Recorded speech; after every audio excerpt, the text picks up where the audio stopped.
Republic ദിനത്തോടനുബന്ധിച്ച് പത്മ പുരസ്കാരങ്ങൾ പ്രഖ്യാപിച്ചതും അതിനെ ചുറ്റിപ്പറ്റിയുള്ള വിമർശനങ്ങളും നിങ്ങൾ അറിഞ്ഞതാണ്. കേരളത്തിൽ നിന്ന് മുൻ മുഖ്യമന്ത്രി VS അച്യുതാനന്ദന് പത്മവിഭൂഷണും നമ്മുടെ മഹാനടൻ മമ്മൂട്ടിക്ക് പത്മഭൂഷണുമാണ് ലഭിച്ചത്. അതേസമയം വെള്ളാപ്പള്ളിക്ക് പത്മഭൂഷൺ ലഭിച്ചത് പലതരത്തിലുള്ള ചർച്ചകൾക്കും വഴിയൊരുക്കി. സോഷ്യൽ മീഡിയയിൽ ട്രോളുകൾ കൊണ്ട് നിറഞ്ഞു. എന്നാൽ ഈ സമയം കേരളത്തിന്റെ കോൺഗ്രസ് എക്സ് ഹാൻഡിൽ ടാർഗറ്റ് ചെയ്ത് മറ്റൊരു വ്യക്തിയാണ്. മദ്രാസ് IIT ഡയറക്ടറായ V കാമകോടിയെയാണ് കോൺഗ്രസിന്റെ കേരള എക്സ് ഹാൻഡിൽ ടാർഗറ്റ് ചെയ്തത്. ഇന്ത്യയുടെ സ്വന്തം മൈക്രോ പ്രോസസറായ ശക്തി ഡെവലപ്പ് ചെയ്തതിലൂടെയും ആ മേഖലയിൽ അദ്ദേഹം നടത്തിയ പ്രകടനത്തിനുമാണ് പത്മശ്രീ ലഭിച്ചത്. ഈ പുരസ്കാര നേട്ടത്തിനിടയിലും അദ്ദേഹത്തിനെതിരെ ഉയരുന്ന ആരോപണം അല്ലെങ്കിൽ കോൺഗ്രസ് ഉയർത്തുന്ന ആരോപണം എന്തെന്നാൽ അദ്ദേഹം ശാസ്ത്രത്തെയും അന്ധവിശ്വാസത്തെയും ഒരേ നൂൽപാലത്തിൽ കൂടെ കൊണ്ടുപോകുന്നു എന്നതാണ്. പ്രശ്നങ്ങൾ ആരംഭിക്കുന്നത് ഗോമൂത്രത്തെക്കുറിച്ചുള്ള അദ്ദേഹത്തിന്റെ ചില പരാമർശങ്ങളിലൂടെയാണ്.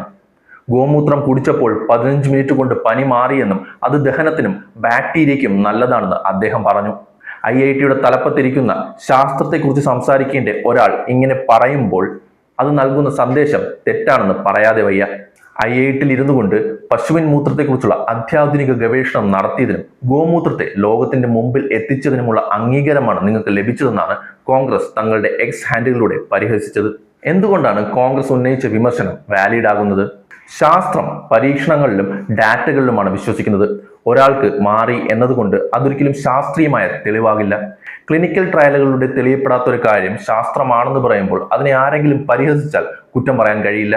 ലോകോത്തര നിലവാരമുള്ള സ്ഥാപനങ്ങളുടെ മുകളിൽ ഇരിക്കുന്നവരുടെ ഓരോ വാക്കുകളും ലോകം വീക്ഷിക്കുന്നത് വളരെ ശ്രദ്ധയോടെയാണ്. ഇത്തരം വേദികളിലൂടെ അശാസ്ത്രീയമായ കാര്യങ്ങൾ വിളിച്ചു പറയുമ്പോൾ നമ്മളുടെ ശാസ്ത്ര സാങ്കേതിക ലോകത്തെ വിശ്വാസ്യതയാണ് അത് ബാധിക്കുന്നത്. ഇത്തരം കാര്യങ്ങൾ IITയുടെ തലപ്പത്തിരിക്കുന്നവർ പറയുമ്പോൾ അത് സമൂഹത്തിന് നൽകുന്ന സന്ദേശം തെറ്റാണ്. ശാസ്ത്രത്തിന്റെ വളർച്ചയെക്കുറിച്ച് സംസാരിക്കേണ്ട നാവ് കൊണ്ട് ശാസ്ത്രം ഒരിക്കലും തെളിയിക്കാത്ത കാര്യങ്ങൾ വിളിച്ചു പറഞ്ഞാൽ അത് വിരോധാഭാസമാണെന്ന് പറയേണ്ടി തന്നെ വരും. നമ്മുടെ പാരമ്പര്യത്തെ, ആയുർവേദത്തെ ബഹുമാനിക്കുന്നതിൽ യാതൊരു തെറ്റുമില്ല. പക്ഷേ അതിനെ ശാസ്ത്രവുമായി കൂട്ടിക്കെട്ടുമ്പോൾ സയന്റിഫിക് ടെമ്പർ വളർത്തേണ്ട ഒരു സമൂഹത്തിൽ നമ്മൾ നൽകുന്നത് തെറ്റായ ഒരു സന്ദേശമാണ്. IIT മദ്രാസിന്റെ ഡയറക്ടർക്ക് ഈ പത്മശ്രീ ലഭിച്ചത് അദ്ദേഹം ഈ ഫീൽഡിൽ നേടിയിട്ടുള്ള അച്ചീവ്മെന്റ്സിന് തന്നെയാണ്. എന്നാൽ അദ്ദേഹം വിളിച്ചു പറഞ്ഞിട്ടുള്ള ശാസ്ത്രവിരുദ്ധമായ കാര്യങ്ങൾ തെറ്റാണെന്ന് പറയേണ്ടത് നമ്മുടെയും കടമയാണ്.